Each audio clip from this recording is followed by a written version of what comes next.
দুয়ার চেপে ঘুমিয়ে আছে পাড়া, কেবল শুনি রাতের কড়া নাড়া।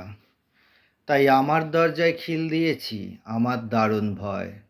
সহস্র বুটের শব্দধ্বনি লাগছে ভীষণ অসহায়। এখানে মেঘ গাভীর মতো চড়ে, কারা যেন ভিড় করেছে চৌরাস্তার মোড়ে। শ্রাবণের ধারার বুকে জ্বলছে হাজার মশাল নির্ভাবনাতে। উঠছে সবুজ নালি ঘাস সব দুয়ারের কোণগুলোতে। একটি মেয়ের মৃতদেহ, লক্ষ মেয়ের কণ্ঠস্বর, নির্মমতার শেষ রেখাতে ভাঙবে সকল অহংকার। রাজসৈন্য চুপ করাতে মারছে লাঠি রাজার কথায়। এইভাবেই তো ভয় দেখিয়ে সকলকে চুপ রাখাতে হয়।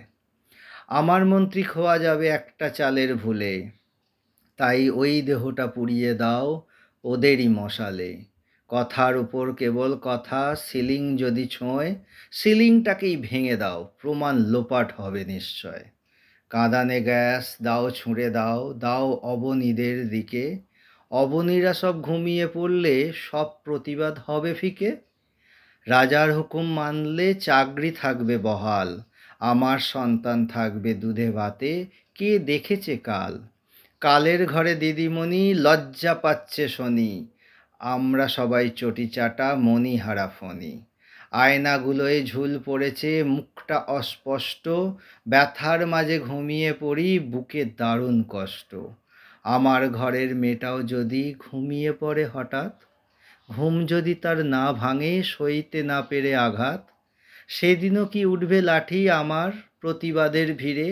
এই প্রশ্নটাই প্রতি রাতে খাচ্ছে আমায় কুরে কুরে। রাজসৈন্য তিলক মেখে রাজার আদেশ অনুসারে পারব কি তড়িঘড়ি মেয়েটার মুখে আগুন দিতে? পেনশনটা পাওয়ার লোভে তাহলে কি সিদ্ধারাটা বেচে দিলাম? প্রশ্নগুলো হাওয়ায় ওড়ে, এ কোন সকাল, রাতের চেয়ে অন্ধকারে এগিয়ে দিলাম। এখন বৃষ্টি পড়ে 12 মাস লক্ষ মেয়ের চোখের হতে। কে জানে আমার মেয়েটাও কাঁদে বুঝি আমারই অজান্তে। অবনীরা ঘুমিয়ে আছে, আমিও ওদের দলে, জেগে জেগে ঘুমিয়ে আছি দিদিমণির কোলে।